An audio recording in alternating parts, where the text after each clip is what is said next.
Hi there and welcome back to my channel, Baseball Talk with Nick Morgan. So today I am talking about David Price and Mookie Betts being traded from the Boston Red Sox to the Los Angeles Dodgers. Now this was all part of a huge three-team blockbuster trade that happened last night, February 4th, 2020. It was super late at night. I was contemplating making the video then, but I wanted to make sure until we had the full details on everything, and we finally do. It's been out for a couple hours now. And pretty much for the entire day, the news has been going around that Mookie Betts is officially a Dodger, and that is insane, of course, as well as David Price. But a couple of teams went around and joined in on the mix. You have the Twins, the Dodgers, and the Red Sox all involved for this big trade. Each team actually got a pretty good haul in return for what they gave up. I'm going to explain that a little bit more, of course, within the next couple minutes here. But if you guys are ready for this video, don't forget to drop a like down below, comment, and subscribe if you haven't already. Also, don't forget to go ahead, follow me on Instagram and Twitter using the links down below in the description. Let's get into it. Mookie Betts and David Price traded to the Dodgers. This huge trade happened last night and involves three teams. I'm going to try to break it down for you guys in simpler terms because there were a lot of players involved and a lot going on here. So essentially, the Boston Red Sox, Los Angeles Dodgers, and Minnesota Twins all formed and finalized a deal that would send superstar outfielder Mookie Betts and left-handed pitcher David Price to the Los Angeles Dodgers. In return, the Boston Red Sox would receive outfielder Alex Verdugo from LA and also pitcher Brusdar Graterol from the Twins. Now, the Twins would get Kenta Maeda, a starting pitcher from the Dodgers, after sending Graterol to the Red Sox. So, a lot going on here, but if you really look at it, right away, you don't think that Verdugo and Graterol are enough for the Red Sox in return for one of the best outfielders in the game. But I'm going to kind of go ahead and break it down for you guys.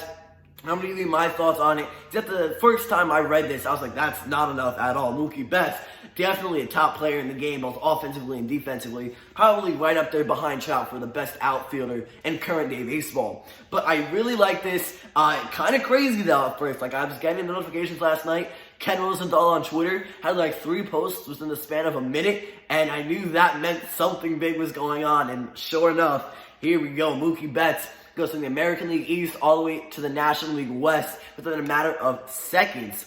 But everyone was expecting him to be traded and dealt at the offseason.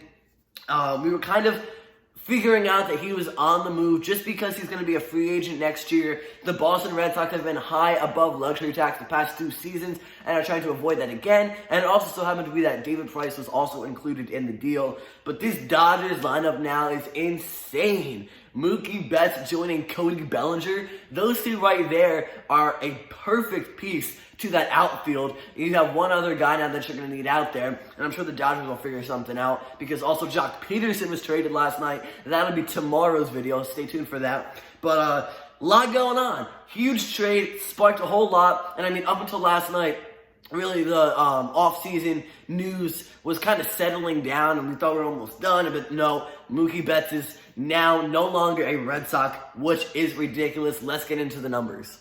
So in 2019, Mookie Betts had 597 at-bats, hitting .295 with 29 home runs, 80 RBIs, 16 stolen bases, and a .915 on-base plus slugging. Now, 2019 was technically considered a down year for Mookie Betts, so that's how good you know this player is when .295 is low, and 29 home runs, 80 RBIs is usually a little bit more in other seasons for this outfielder. He's got a great bat. We all know how great of a glove he has. He's either going to be in right field or center field for the Dodgers because Cody Bellinger has a really great arm. And overall, he's also good defensively. So we don't know exactly where Betts will be in the outfield, but he's going to be there somewhere. And it's also going to play a big role in the lineup for Los Angeles. If you look at Mookie's career numbers, in 3,203 at-bats, he's hitting .301 with 139 home runs, 470 RBIs, 126 stolen bases, and an .893 OPS. So this guy absolutely mashes the ball, tears it up at the plate. He was the 2018 American League MVP, the same year he won the World Series with the Boston Red Sox. He's also a 4-time American League All-Star, spanning from 2016 to 2019. He's a 3-time Silver Slugger from 2016, 2018, and 2019, and also a 4-time Gold Glove Award winner, again, spanning from the 2016 season to last year, 2019. So, in Mookie Betts' contract, again, this is the main reason why he was traded, at least for the most part, what we know of. But he only has 1 year left on his contract. So once 2020 comes to an end, he will be a free agent and have to find a new home or re-sign with the Dodgers or Red Sox at this point. But the Red Sox had a lot of trouble with the luxury tax the past couple seasons. They've been well over that set number that you can have, that payroll that you can limit yourselves to. And they've had to pay fines, and they've faced different punishments because of it. So Mookie Betts leaving the team, unfortunately, had to be the best case scenario for the Red Sox. So they weren't charged for the 3rd year in a row with the violation. But this is a great thing for the Dodgers, because honestly, people say that the Dodgers kind of fleeced the Red Sox here and got out lucky, which they definitely did. But more to explain on that in a couple minutes. But yeah, Bellinger and Betts in the same outfield and the same lineup for 162 games. Of course, they might not play all 162, but for the most part, the majority of the season with those two guys is crazy. The Dodgers not only got better offensively, but defensively as well. We saw that Mookie Betts has gold gloves. We know how good he is. He is a most valuable player type guy almost every season he goes out there. So this is big, and could this potentially be the push that gets the Los Angeles Dodgers to the World Series and a World Series win? Because, of course, we know a couple years ago they had back-to-back World Series appearances, lost both times to the Astros and Dodgers, but now is it their turn to finally take home a ring with Mookie Betts? We'll have to find out when the season comes along, just a couple weeks. So now if we take a look at David Price, the second guy that the Dodgers received in this portion of the trade, in 22 games last year, he had a 7-5 record with a 4.28 ERA and 107 in the 3rd innings pitched, with 128 strikeouts and a 1.31 whip. Now, career-wise, he's pitched in 321 games, winning 150 and losing 80, so a big difference there. He's won almost double the amount of games he has lost, with, of course, a decent amount of no decisions as well. But a 3.31 career ERA in 2,029 and 2/3 innings, accompanied by 1,981 strikeouts and a 1.15 whip. So Price recently hasn't had the best experience in baseball because of his health. He's getting a little bit older, so there's injuries here and there, but for the most part, this guy's a very solid back-end rotation guy for sure. And the Dodgers did lose Hyunjin Ryu this offseason. He's now with the Blue Jays, but Ryu had a crazy good breakout season in 2019. So David Price might not essentially match those numbers, but he is still going to be a guy that will pitch very well for you in the 4th or 5th game of a rotation. So I'm excited to see what David Price can do. Again, his 2019, his numbers were a little bit off, 7-5, 4.28 ERA, but for the most part, this guy still has a lot in him. He still has a couple more years left in his career, and I believe 3 seasons left of this contract. Now, he's getting like $32 million a season, I believe, something like that, a crazy number, or $32 million at some point of the contract. That's a lot of money, and again, the Red Sox were dealing with finances. They had to figure something out, so if they can get Betts and Price out in the same deal, essentially that was what they're going to do, and that's what they did finalize. So I do like this for the Dodgers. They needed starting pitching. Their bullpen still isn't the greatest. They do need a little bit of help there with some pen arms, but now you have a really good starting rotation for Los Angeles. Walker Buehler, Clayton Kershaw. You also have, of course, now David Price and a couple of other guys that I did not mention, but still looking pretty good. That offense is going to be huge, and now that defense is going to get better. The pitching is automatically better as well, because though David Price might not be what he was in his prime, he still has a lot to contribute, and he's going to get you wins. He's going to get outs. He'll give up the occasional long ball, and he might get into some trouble situations, but he'll get out of it. He's a veteran pitcher, knows what he's doing, and at the end of the day, he's still going to be a really good presence to have in the clubhouse and bullpen as well. So now if we talk about who the Red Sox got in return for superstar outfielder Mookie Betts and left-handed pitcher David Price, it is formerly known outfielder of the Dodgers Alex Verdugo and pitcher of the Minnesota Twins Graterol. Now, I do think that this is a decent return. Could they have got more? For sure. Now, in my personal opinion, Mookie Betts is a number 2 outfielder in the game currently, only behind Mike Trout. He is a 5-tool player who can hit for power, contact, he's got speed, a great glove, mentality is always there. He plays a smart game of baseball, and that's a big piece that the Red Sox had in their lineup. He's been the face of that team for a couple years, as long as he's really been in the league for that part.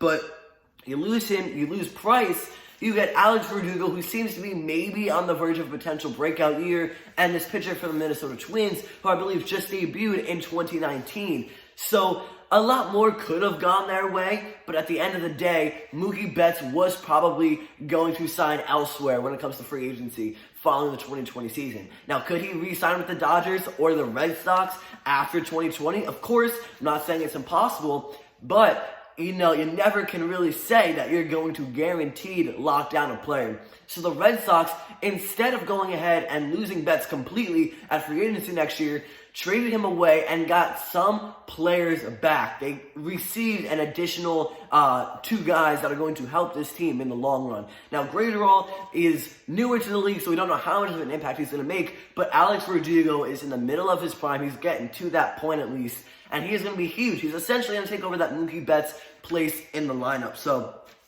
they avoided the luxury tax, which was huge because David Price and Mookie Betts were making a whole lot of money off the Red Sox organization. But Shane Bloom, I think, came in and he had his mind made up before he really stepped into the office. He knew he wanted to go ahead and move Betts and Price by the end of the offseason. I think that was very smart.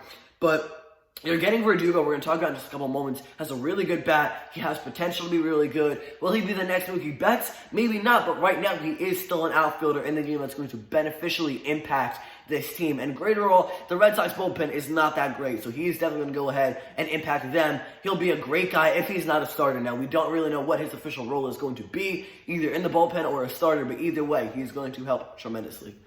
In 2019, outfielder Alex Verdugo had 343 at-bats with a 294 average, 12 home runs, 44 RBIs, 4 stolen bases, and an 817 OPS. Now, he was kind of hurt last year, I believe. He didn't have consistent playing time. Just at the end of the day, the Dodgers wanted a winning lineup and didn't see Verdugo in that spot with other guys they had on the team already. So we don't know what he's like in a full season. I believe he has like 450, somewhere around there, total at-bats in his career. So definitely last year was his first, I guess you could almost say full season with the Dodgers. But he had the most playing time last year out of his entire career in Major League Baseball so far. So put up pretty good numbers again. 12 home runs, 44 RBIs. That lineup for the Dodgers was huge. You had a lot of guys on base constantly. Now, hopefully get the same results in Boston when he's with the Red Sox, bring in RBIs, have more home runs. But I think if he's an everyday guy, he has the potential to maybe hit closer to 300 than 294, or at least stay in that general area, as well as hit about 20-ish home runs and maybe rack up 60 RBIs at least. Again, that's a full season's worth potentially as long as he stays healthy, which also, again, was kind of a problem for him. But in his career, 443 total at-bats, hitting 282 with 14 home runs, 49 RBIs, 4 stolen bases, and a 784 OPS. So again, young guy looking to get into his prime, and he is going to be doing so with the Red Sox. He has a lot of future potential and will essentially take over Mookie Betts' position in the outfield, I believe, which go ahead and makes him join Benintendi and Jackie Bradley Jr. out there patrolling the outfield in a Red Sox uniform. So I believe this guy can have a really good bat and, again, a lot of potential. Defensively, he's got a pretty solid glove. It might not match, again, the Mookie Betts 4 gold gloves within the past couple of years, but it's going to be something. It's not like a JD Martinez in the outfield. He's a DH for a reason. Verdugo has a good glove. He has a good bat. He's ready to go ahead and get some solid playing time and consistent playing time. And that is what he's going to get with the Red Sox. So again, he's not an exact copy of Betts, but he's an outfielder who's ready to play as of opening day and make an impact. Now, if you look at the Minnesota Twins former pitcher, in 2019, it was his debut year. He pitched in 10 games with a 1-1 record, a 4.66 ERA in 9 2/3 innings, with 10 strikeouts, a 1.24 whip, and 0 saves. Now, this isn't a huge name potentially, but could be a decent pen arm or starter in the future. This guy can throw gas. He's got some pretty good off-speed pitches, but definitely needs to develop a little bit more as a player at the major league level. The Boston Red Sox bullpen is nothing to be going crazy about. So Graterol, if that is the position he finds himself in, will probably be a middle reliever guy. And he'll be the setup man for the setup man, essentially. And I do think that this is a nice addition for the Red Sox, because they do need that bullpen help, and he is young. He's going to have a little bit of control, or the Red Sox have control of him for a couple of seasons, I believe, after this. So he will be sticking around. Verdugo and Graterol might end up being future young faces of the organization, and they won't, again, be copies of Mookie Betts, but they will be guys who come in and make an immediate impact, which I think is big. We all know that the Red Sox aren't going to win in 2020. They finished third after a devastating 2019 season in the AL East. They were expected to do a lot better after coming off a 2018 World Series championship year, and they kind of fell off a little bit. Injuries harmed them a lot, and just a lot was going on. So they end up trading Betts now. They no longer have Price. They're bringing in Alex Verdugo, who's definitely solid, or has potential to be an even better player than he already is. And Graterol, we don't have much experience yet with him in the major leagues at that high of a baseball professional level. But I think with the Red Sox, if they can get his coaching staff in on him quickly and kind of pound in on some things, they can definitely have a really successful pitcher there as well. Finally, we're going out to Minnesota as they receive Kenta Maeda from the Los Angeles Dodgers. Again, this was because they sent Graterol to the Red Sox. Now, I don't know exactly why the Red Sox wanted Graterol or why he was involved, and we needed this third-team package, but at the end of the day, it works out very well for the Minnesota Twins. They are receiving Kenta Maeda, who won 37 games last year, finished 10-8 with a 4.04 ERA, and 153 2/3 innings, with 169 strikeouts and a 1.07 whip. Now in his career, 137 games pitched, a 47-35 win-loss record, a 3.87 ERA, and 589 innings, with 641 strikeouts and a 1.15 whip. Now, Kenta Maeda, again, is going to be probably a mid to back end rotation starter for the Twins, but that's what they really needed coming into this offseason. They had already picked up Rich Hill and Homer Bailey as free agents this offseason, and now they're going to go ahead and continue to add to that rotation, add some depth, which is important because we saw them do very well in the AL Central last year.